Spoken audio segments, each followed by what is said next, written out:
오늘 본문 23절에 온 땅을 점령하여 기업으로 주매를 오늘 말씀의 제목으로 삼습니다.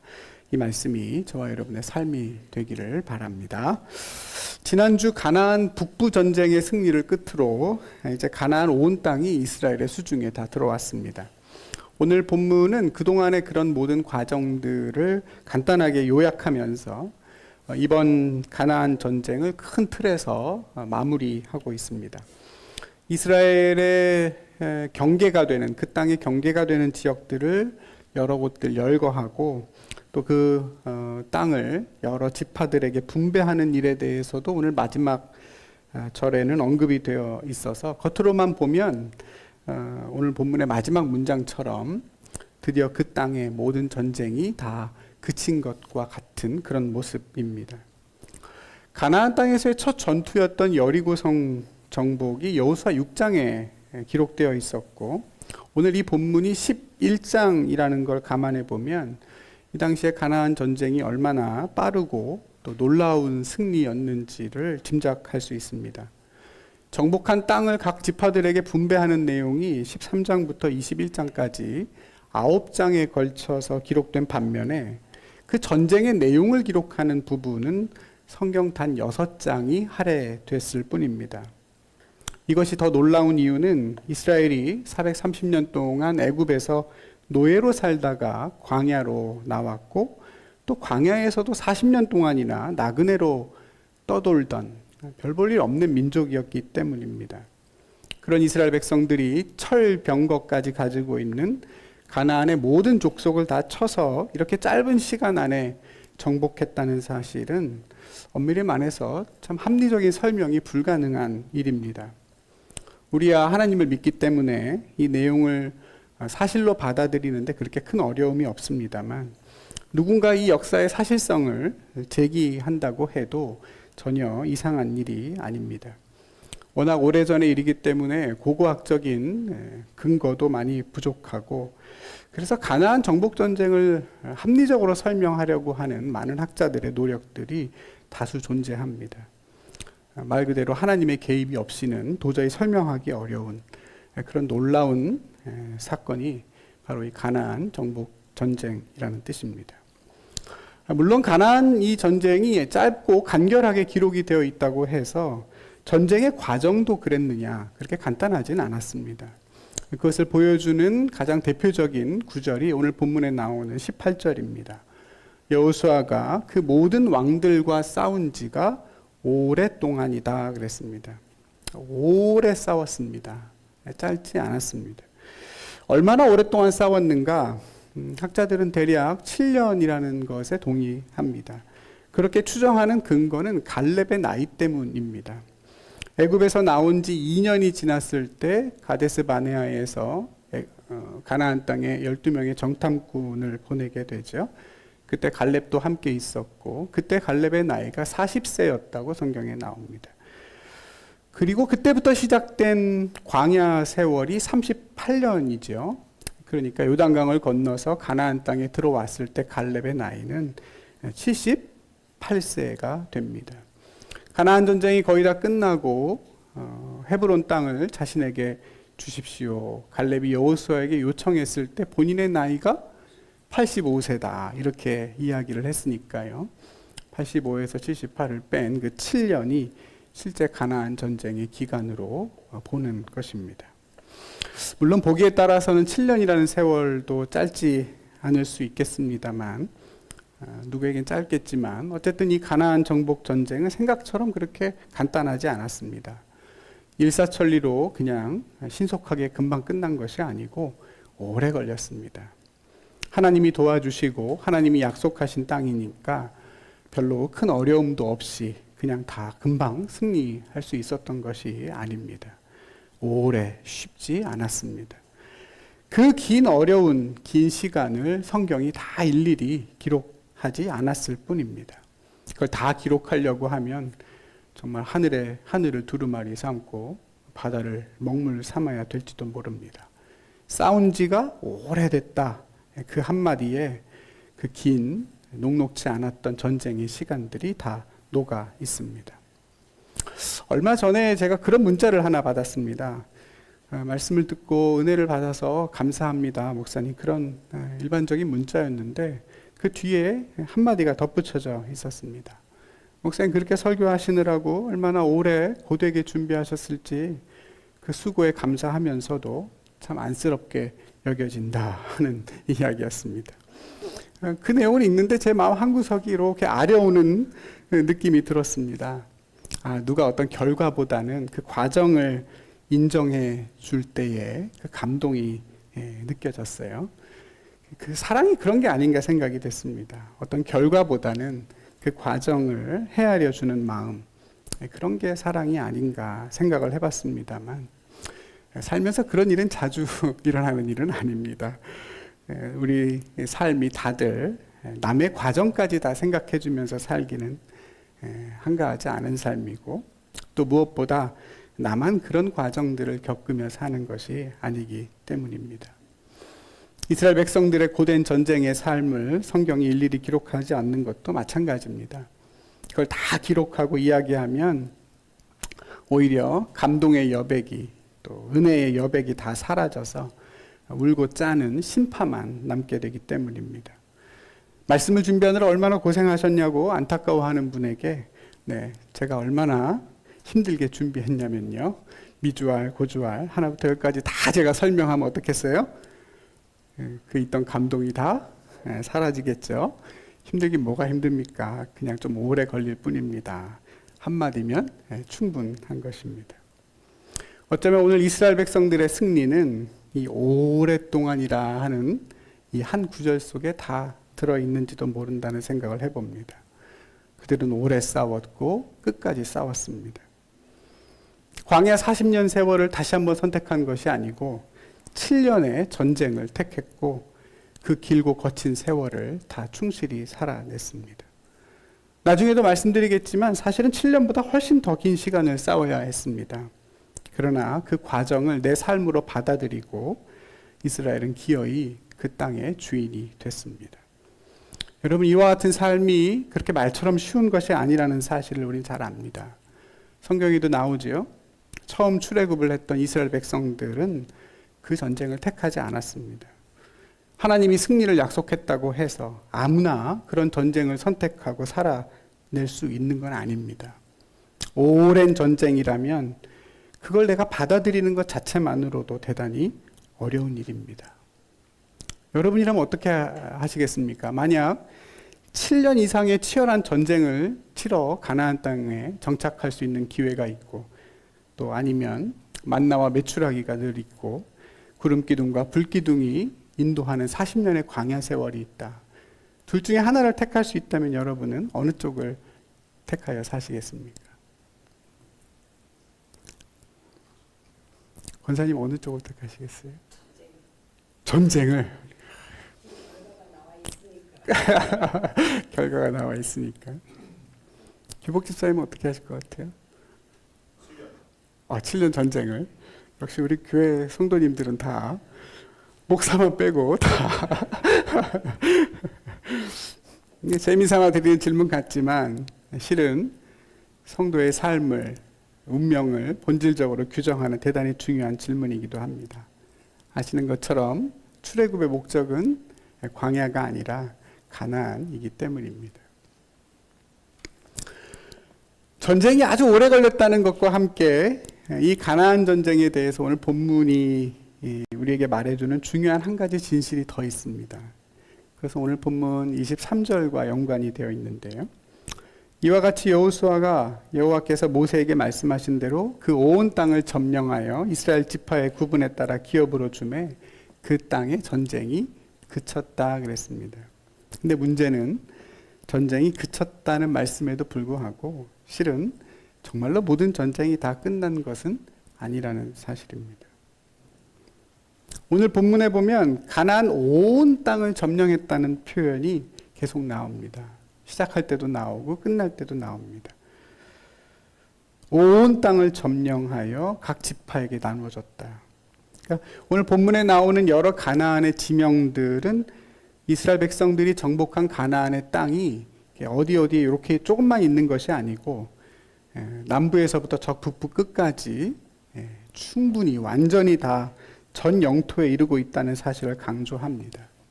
가나안 가장 남쪽에 있는 할락이라는 이름의 산에서부터 가장 북쪽에 있는 헤르몬산까지 그 경계를 짓고 그거 다 정복했다 이렇게 말하죠. 말 그대로 온 땅을 정복했고 심지어 그 땅을 이스라엘 백성들에게 분배하고 있다는 말씀이 23절에 언급이 되고 있으니까요. 이 내용만 보면 정말 모든 전쟁이 다 끝난 것 같고 더는 정복할 땅이 남아있지 않은 것 같습니다. 하지만 오늘 요즘 우리가 계속 묵상하고 계신 분들이라면 아실 겁니다. 전쟁은 아직 끝나지 않았습니다. 정복하지 못한 땅, 내쫓지 못한 적들이 아직 한참 남아있기 때문입니다. 오늘 본문에도 나오죠. 가사와 가드, 아스돈에 있는 아낙 자손은 내쫓지 못했다 그랬습니다. 이 부분이 어디냐면 지중해 연안의 가장 비옥한 평야 지대이죠. 그러니까 가장 좋은 땅은 아직 싸울 엄두도 내고 있지 못한 상태입니다. 나중에 여호수아 13장에 가서 보면 이 당시에 남아있는 땅들에 대한 기록이 자세하게 나오는데요. 조금 길지만 제가 1절부터 7절까지 읽어드리겠습니다.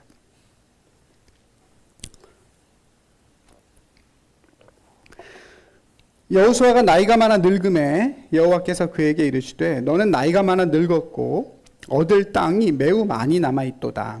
이 남은 땅은 이러하니 블레셋 사람의 모든 지역과 그술 족속의 모든 지역 곧 애굽 앞 시올 시내에서부터 가나안 사람에게 속한 북쪽 에그론 경계까지와 블레셋 사람의 다섯 통치자들의 땅, 곧 가사 족속과 아스돗 족속과 아스글론 족속과 가드 족속과 에그론 족속과 또 남쪽 아위 족속의 땅과 또 가나안 족속의 모든 땅과 시돈 사람에게 속한 무아라와 아모리 족속의 경계 아베까지와 또 그발 족속의 땅과 해 뜨는 곳에 온 레바논 곧 헤르몬산 아래 바알갓에서부터 하맛에 들어가는 곳까지와 또 레바논에서부터 미스르본 마임까지 산지의 모든 주민 곧 모든 시돈 사람의 땅이라.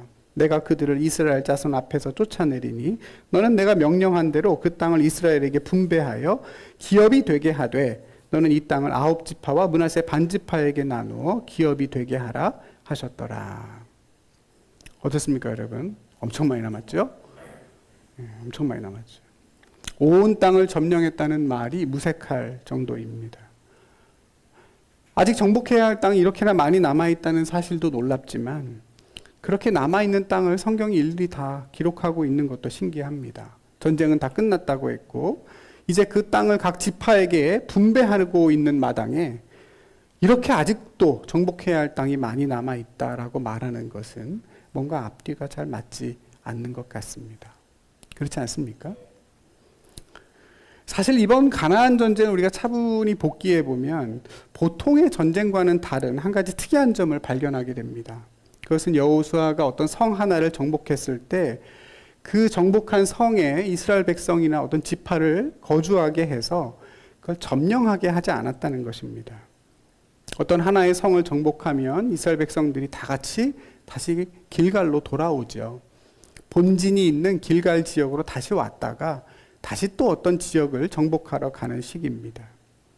그러니까 이미 정복한 땅은 진멸된 그 땅은 아예 비워두거나 아니면 아주 소수의 사람들만 군인들만 주둔시켜서 지키게 하고 전부 다 돌아와서 다시 정복하러 가는 전쟁을 반복했다는 것입니다. 그러니까 오늘 본문에서 전쟁이 그쳤다는 것은 그런 방식의 전쟁이 다 끝났다는 뜻입니다.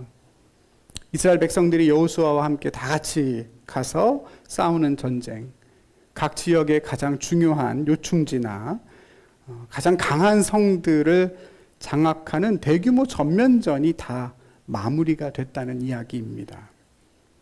그럼 이제 이스라엘 백성들의 다음 스텝이 뭐겠습니까? 아직 다 정복하지 못한 땅들을 차례로 가서 정복을 해야 되죠. 근데 그걸 정복하기 전에 먼저 하나의 일을 하잖아요. 그게 무엇입니까? 먼저 분배를 합니다. 네, 분배가 먼저 있습니다. 제비를 뽑아서 각 지파, 각 족속, 각 가족대로 땅을 분배해 줍니다. 그러니까 그러니까 여러분, 땅을 분배한다는 것은 실은 이미 다 얻은 기업을 분배한다는 얘기가 아닙니다. 제비를 뽑아서 받은 땅을 그냥 소유만 하면 되는 것이 아니죠. 거기엔 아직 정복되지 않은 족속이 있고, 그런 상태로 먼저 분배부터 한 것입니다. 싸움이 다 끝난 게 아니에요. 다 같이 싸우는 큰 싸움은 끝났지만 여전히 우리 지파의, 우리 족속의, 우리 가족의 싸움은 남아 있는 것입니다. 우리가 잘 아는 갈렙의 고백이죠. 이 산지를 내게 주소서. 그 헤브론 땅을 향한 갈렙의 요청은 바로 이 맥락 속에서 나온 것입니다. 그가 유다 지파에 대한 땅 분배가 시작이 됐을 때 제일 먼저 유다 지파부터 분배해 주거든요. 그때 갈렙이 스스로 나서서 요청하죠. 헤브론을 나에게 주십시오. 헤브론은 아주 높은 고지대에 자리한 천혜의 요새입니다. 더군다나 아낙 자손이 많이 살고 있는 곳이죠. 헤브론의 옛날 이름이 기럇 아르바인데, 그 아르바라는 이름은 아낙 자손의 조상인 아낙의 아버지 이름입니다. 그러니까 여러분, 그 헤브론에 얼마나 많은 아낙 자손이 살고 있었겠어요? 아낙 자손들의 근거지라고 할 수 있는 것이죠. 근데 그곳을 갈렙이 자원합니다. 그 땅을 나에게 분배해 주시면 내가 정복하겠습니다. 너의 발로 밟는 땅은 다 내가 너에게 주리라. 모세가 말하지 않았습니까? 내가 나이가 많지만 하나님이 나와 함께 하시면 능히 그 땅을 정복할 수 있습니다. 고백했습니다. 여러분, 가나안 땅의 분배라는 것은 그런 것입니다. 다 정복된 것을 내가 받기만 하면 되는 그런 소유의 분배가 아니라 내가 싸워서 이겨야 하는 정복의 분배입니다. 갈렙은 그런 하나님의 뜻을 정확하게 이해했고 적극적으로 순종한 사람입니다. 우리가 주중에 묵상하면서 보니까 갈렙이 헤브론을 다 정복하고 그 근처에 있는 드빌이라는 땅도 정복하기 위해서 하는 말이 있죠. 헤브론 다 정복하고 좀 힘에 좀 붙였는지 드빌은 본인이 직접 가서 싸우지 않고 저 드빌을 정복하는 사람에게는 내 딸 악사를 주겠다, 이렇게 이야기하죠.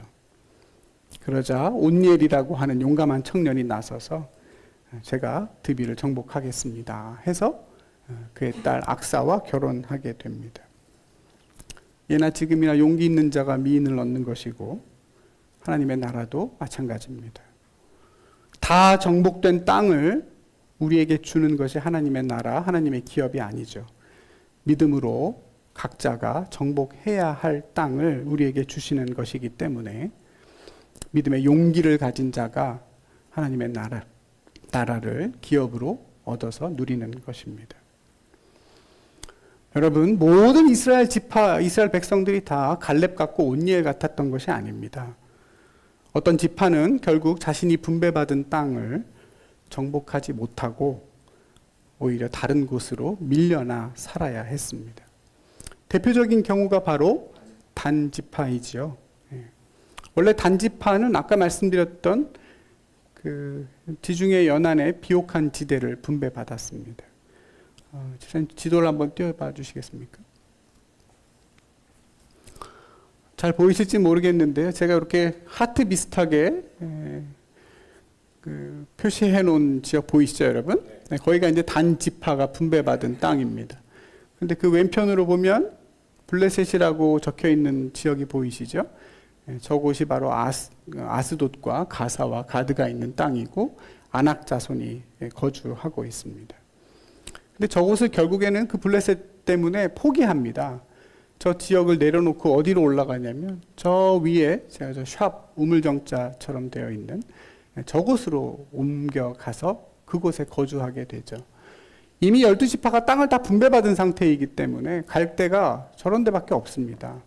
북쪽 끝에 가서 자기들 나름대로의 땅을 다시 한번 개척하고 정착하게 됩니다. 여러분, 우리가 잘 아는 삼손이 바로 이 단지파죠. 사사기에서 삼손이 블레셋과 싸울 때 왜 항상 그렇게 이상하게 싸우느냐? 블레셋 개인의 문제 때문만은 아닙니다. 삼손 개인의 문제 때문만은 아닙니다. 블레셋이라고 하는 민족과 싸울 다른 이스라엘 백성이나 또는 단지파 사람이 없기 때문에 그렇게 한 겁니다. 이스라엘 백성들이 삼손과 함께 싸우는 것이 아니고 삼손을 블레셋에게 넘겨주려고 했던 모습도 성경에 나오죠. 블레셋 민족을 쫓아내고 정복하려고 했던 것이 아니라 그냥 그들과 함께 현실에 안주해서 공존하며 사는 삶을 택했던 것입니다. 그 단지파가 결국 어떻게 됩니까? 저 북쪽으로 이주해서 저기서 살다가 이스라엘 12지파 중에 가장 먼저 역사에서 사라집니다. 그도 그럴 것이 북쪽에는 제국들이 영토를 확장하게 되는데 아수르나 바벨론이 이스라엘을 공격하기 위해 내려오면 제일 먼저 단지파를 마주하겠죠. 늘 단지파에게 공격을 가하고 시달리다가 제일 먼저 멸망하게 됩니다. 그런데 여러분, 이야기가 그걸로 끝나지 않습니다. 신약성경에도 보면 단지파 이야기가 나옵니다. 요한계시록에 보면 우리가 잘 아는 얘기죠. 하나님의 인침을 받은 사람들의 숫자가 나옵니다. 14만 4천 명. 그 신천지가 하도 강조하는 구원받은 하나님의 백성의 소수의 무리를 가리킵니다. 그 14만 4천 명이 어떻게 나온 숫자겠어요? 각 지파에 12,000명씩 곱하기 12를 해서 나온 숫자입니다. 그런데 놀랍게도 그 12지파에는 단지파가 속해 있지 않습니다.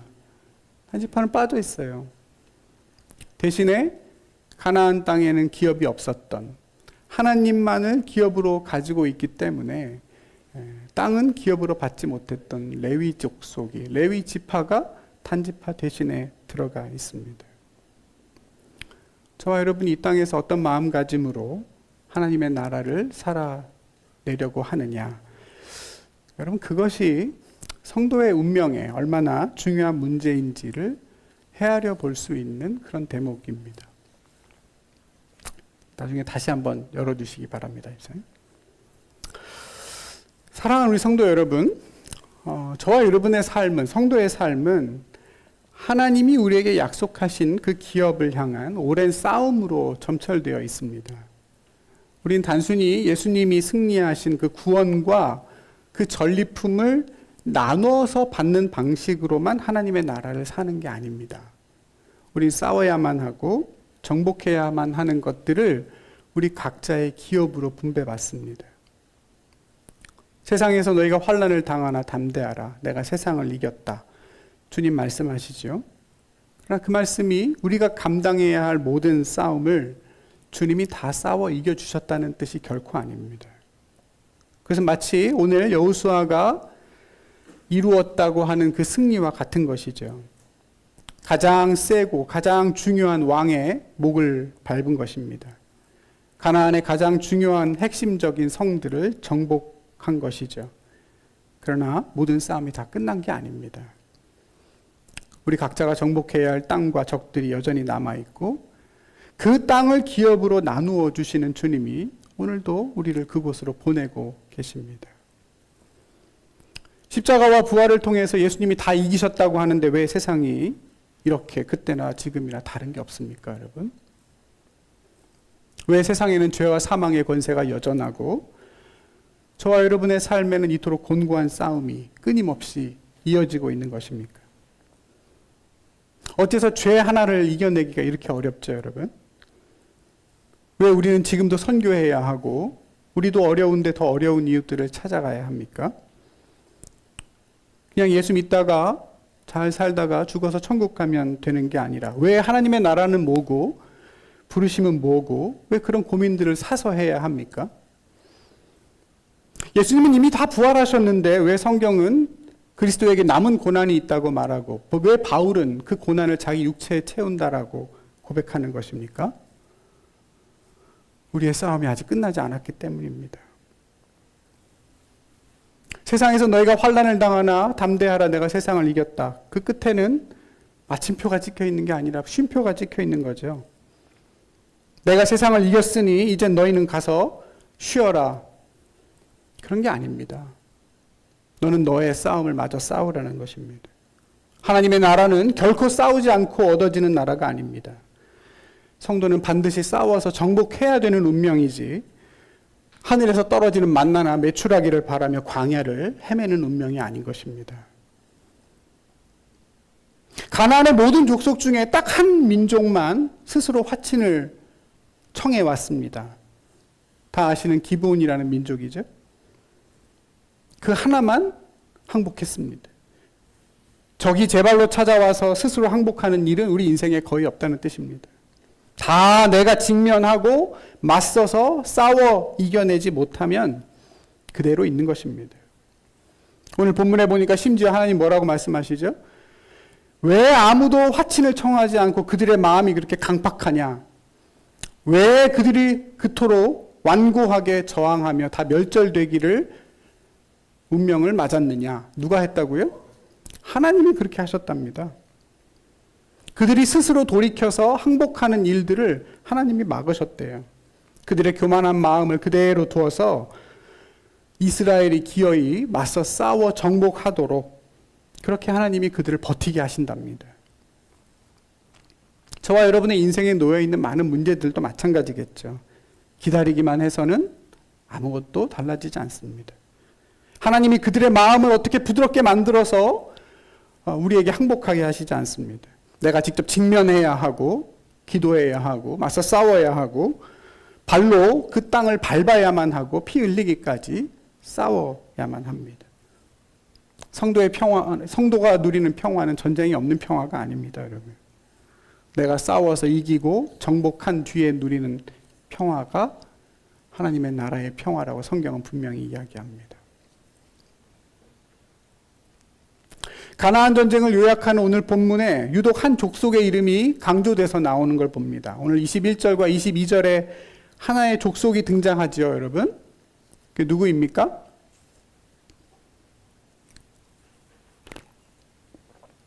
(21절) 22절에 보면 아낙 자손에 대한 얘기가 나옵니다. 가나안에 살고 있는 거인족들이잖아요. 여러분, 왜 이 장면에 이 아낙 자손의 이름이 나올까요? 다른 민족의 얘기는 없고 아낙 자손을 몰아냈다 하는 이야기가 전쟁을 마무리하는 요 대목에 나오는 이유가 뭐겠습니까? 제일 센 놈들이다. 그것도 맞지만 아낙 자손 때문에 40년을 광야 생활했다는 거죠. 가데스 바네아에서 정탐꾼을 보냈더니 이 아낙 자손을 보고 우리는 뭐다? 우린 메뚜기다. 우린 사람도 아니다. 우린 메뚜기와 같다. 그 말에 다들 하나님을 원망하고 불평하다 결국 광야로 되돌아가지 않았습니까? 이스라엘 백성들이 가나안 땅에 들어가지 못하게 했던 가장 근본적인 원인이 아낙 자손입니다. 그러니 이제 가나안 땅을 정복하는 지금 이곳에서, 이 기록에서 그 아낙 자손을 언급하는 것은 어쩌면 당연한 일이겠죠. 그 아낙을 정복했다. 이스라엘 공동체 안에 자리 잡았던 그 열등감과 그 두려움을 기어이 넘어섰다. 극복했다 하는 것입니다. 우리를 메뚜기로 만들었던 그들을 기어이 직면하고 맞서서 이겼다 하는 것이죠. 혹시 여러분의 삶에는 아낙 자손이 없습니까? 내가 그 앞에 서면 늘 작아지게 만드는 어떤 문제, 우리 자신을 메뚜기처럼 만드는 어떤 그런 아낙 자손의 문제가 있지는 않습니까? 누군가에게는 이게 물질이 될 수도 있고, 누군가에게는 건강이 될 수도 있고, 자식이나 가족 문제가 될 수도 있죠. 어떤 사람은 어떤 죄의 문제가 아낙 자손인 경우도 있을 겁니다. 그 문제 앞에만 서면 믿음이고 뭐고 다 그냥 주저앉게 만드는 그런 문제. 그래서 감히 내가 맞서서 싸워볼 마음을 더 이상 품지 못하고 그냥 외면하고 그냥 내 팔짱가 보다 같이 살아야겠다. 그런 아낙 자손들이 혹시 여러분의 삶에 그대로 버젓이 버티고 있지는 않습니까? 그런 아낙 자손이 아예 없는 인생은 없을 겁니다. 문제는 그 아낙을 어떤 마음으로 마주하느냐입니다. 다 정복하지 못하고 이기지 못했어도 괜찮습니다. 다만 싸울 의지가 있느냐, 그게 훨씬 더 중요합니다. 여호수아도 오래 싸웠습니다. 이스라엘 백성들이 당장 모든 아낙 자손을 몰아낸 것도 아니라고 성경은 말합니다. 중요한 것은 포기하지 않고 끝까지 계속 싸우는 것입니다. 내가 백전백승할 수는 없어도 당장 다 몰아내지는 못할지라도 이미 이겼다는 주님의 말씀을 믿고 끝까지 싸워보는 것입니다. 시간이 지나면 다 해결되겠지. 하나님이 이기게 해주시겠지. 이게 아닙니다. 내가 그 땅을 발로 밟고 싸워서 이겨내야만 한다는 것. 그것이 이 땅에서 하나님의 나라를 살아내려는 성도의 운명인 것을 받아들이고 그 믿음의 싸움을 날마다 싸우는 그것이 바로 저와 여러분의 진정한 승리인 것입니다. 며칠 전에 사모님이 저한테 그런 얘기를 하셔요. 나는 여호수아처럼은 못 살 것 같다. 어떻게 그렇게 하나님의 말씀에 매번 다 순종할 수 있느냐. 탄식하듯이 저한테 이야기를 했습니다. 그러더니 엊그저께 저녁 먹으면서 또 그 얘기를 하는 겁니다. 나는 절대로 여호수아의 말씀처럼은 못 살겠다. 그래서 저도 그냥 나도 그렇다 그랬습니다. 나도 그래. 그러고 말았습니다. 다 우리 모두의 마음이고 우리 모두의 실력일 겁니다. 우리가 어떻게 여호수아처럼 매번 순종하고 매번 이기고 그럼 어떻게 그렇게 살겠습니까? 근데 더 중요한 건 포기하지 않는 거라고요. 출애굽 세대처럼 단지파처럼 내게 주신 기업을 다 내려놓고 나그네로 살기로 결단하면 안 된다는 겁니다. 무릇 하나님에게로부터 난 자마다 세상을 이긴다. 세상을 이기는 승리는 이것이니 너희의 믿음이다. 예수가 하나님의 아들인 것을 믿는 사람이 아니면 누가 세상을 이기겠느냐. 예수님 말씀하시지 않습니까? 예수께서 하나님의 아들이심을 믿는 자가 아니면 세상을 이길 자가 없다십니다. 세상을 이기는 승리는 이것이니 우리의 믿음이라. 여러분, 왜 믿음이 승리입니까? 왜 현실이 승리가 아니고 왜 믿음이 승리예요? 현실은 이기기 어렵다는 뜻 아니겠어요? 현실에서 내내 이기는 그것이 승리가 아니란 뜻입니다. 안 될 거다. 못 이길 텐데. 쉽게 못 이길 텐데. 그러나 믿고 싸운 그 자리가 승리다. 질 것 같고 때로는 안 될 것 같지만 그러나 하나님의 약속을 붙잡고 승리할 때가 온다는 사실을 믿고 싸우는 그 지금의 그 싸움이 저와 여러분의 승리라는 겁니다. 보나마나 싸우면 이길 수 있는 그런 싸움, 거기 믿음이 필요 없죠? 그렇지 않습니까? 거기 무슨 믿음이 필요합니까? 그냥 싸우면 되죠. 어린아이하고 제가 싸우면 믿음이 뭐가 필요합니까? 그냥 싸우면 되지. 왜 믿음이 필요해요? 안 되니까 그런 겁니다. 우리 힘으로는 안 될 싸움인 것을 하나님이 아시기 때문에 믿음이 승리라고 하시는 거예요. 오늘 졌으면 이렇게 싸우면 지나 보다. 내일 내가 다시 싸워봐야겠다. 승리입니다. 오늘 이겼으면 이렇게 싸우면 되겠구나. 내가 내일도 하나님을 경외하고 믿음의 싸움을 싸워봐야겠다. 그게 승리라고요. 오래 싸우는 것입니다.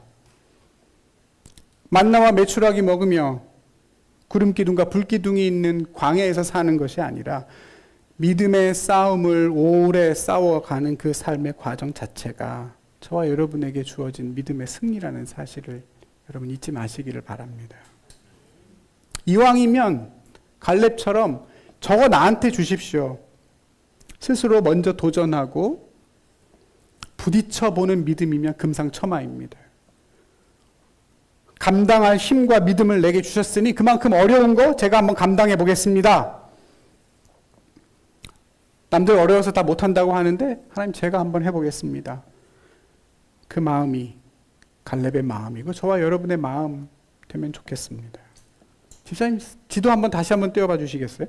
저는 이 가나안 분배 지도를 볼 때마다 항상 마음에 짠한 게 하나 있습니다. 여기 보시면 여러 지파들 12지파 중에 유일하게 마음이 가는 지파가 있지 않습니까, 여러분? 왜 저 지파는 저렇게 땅을 분배받았을까 싶은 지파가 하나 있습니다. 어떤 지파입니까? 시몬이죠? 예, 하도 흐려가지고 잘 안 보이시나 보다. 보여요? 시므온 지파가 좀 이상하죠? 왜 그렇습니까? 다른 지파는 다 경계선에 이렇게 자기 땅을 가지고 있는데 시므온 지파는 유다 지파 안에 들어가 있죠? 마치 엄마가 아이를 품에 안듯이 유다 지파의 품 속에 시므온 지파가 들어가 있습니다. 실제로 적이 시므온을 공격하려고 하면 누구부터 쳐야 돼요? 유다를 다 정복하기 전에는 절대 시므온은 공격을 당하지 않습니다. 왜 이렇게 됐어요? 시므온은 12지파 중에 가장 약하고 가장 숫자가 적기 때문입니다. 반면에 유다는 인구도 제일 많고 제일 강하고 갈렙처럼 용맹한 전사들이 있는 지파이기 때문이죠. 여러분, 그래서 이 지도가 나온 겁니다. 하나님께 많은 걸 받은 사람은 더 많이 싸우셔야 됩니다. 더 힘든 싸움을 감당해야 합니다.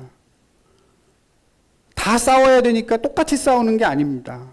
무게가 똑같지 않습니다. 내게 주신 재능과 내게 주신 은혜와 내게 주신 능력이 다르다면 그만큼 감당해야 할 몫도 많은 것입니다. 저는 말씀을 준비하면서 요즘에 그런 생각합니다. 아, 나는 많이 싸워야겠구나. 네? 빨리 은퇴해서 빨리 쉬면 안 되겠구나. 제 꿈이, 여러분 뭐 아실려나 모르겠지만 전 65세에 은퇴해서 그 다음부터는 설교 원고는 쳐다도 안 보고 난 살아야겠다, 그런 마음으로 사는데 요즘에 많이 마음이 바뀌고 있습니다. 사실은 많이 받았으면 많이 해야죠. 그렇지 않습니까?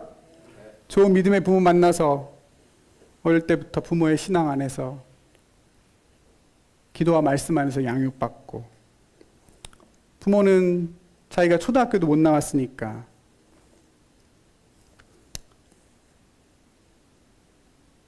내 자식만큼 원 없이 교육시켜서 후회하지 말아야겠다 고민하시고, 그래서 좋은 교육은 어릴 때부터 다 받아서 기어이 남들이 부러워하는 대학도 가고, 거기 가서도 원 없이 좋은 책, 좋은 사람 많이 만나고 많이 배우고 그런 환경을 다 누리다가 뭐 하나 부족함이 없는 인생을 살았다면, 그런 목사라면 더 많이 싸워야 되지 않습니까? 누구보다 더 열심히 일하고 더 오래 끝까지 싸워야 되겠죠. 그 능력과 그 재능 가지고 자기 잘 먹고 잘 살면 되는 것이 아니고, 그걸로 나 하나 인정받기 위하여 그거 마음에 두고 사는 삶이 아니라, 왜 나에게 그런 부모와 그런 환경을 주셨을까? 난 이걸로 도대체 어떤 싸움을 싸워야 할까? 고민하면서 이 산지 내게 주십시오. 기도해야 되지 않겠습니까, 여러분? 남의 인생이라고 뭐 아멘을 그렇게 하시는데. 내가 가진 재능이나 환경이나 능력이 다 나 자신을 위한 것이다 라고 하는 그 사탄의 거짓말에 넘어가지 마십시오. 성경은 그렇게 말하지 않습니다. 이 세상은 온통 은혜를 자기 권리로 알고 사는 세상이죠. 어쩌다 세상이 그렇게 됐는지는 모르겠습니다. 왜 인간은 하나님이 내게 주신 것이 다 나를 위한 것이라고 생각하고 살아갈까요? 그 이유는 모르겠지만 하나님은 저와 여러분을 그렇게 부르시지 않았습니다. 우리 각자에게 주어진 싸움을 싸우면서도 우리는 끊임없이 다른 이의 삶을 내 지경 안에 품어야 하고, 누군가는 이 산지를 내게 주십시오라고 믿음의 도전을 감내해야 합니다. 저는 우리 성도님 여러분 모두가 그런 삶을 살아가시기를 바랍니다. 온 땅을 점령하여 기업으로 주셨다는 말씀을 싸움이 끝났다는 것으로 받아들이지 마십시오. 여러분이 싸워서 이겨내야 할 땅을 분배받는 것이 하나님의 나라이라는 사실을 기억하시고, 우리 모두에게 주어진 믿음의 싸움을 끝까지 오랫동안 성실하게 싸워서 우리 모두가 다 이 땅에서 하나님의 나라를 누리며 살게 되기를 간절히 소망합니다. 기도하겠습니다.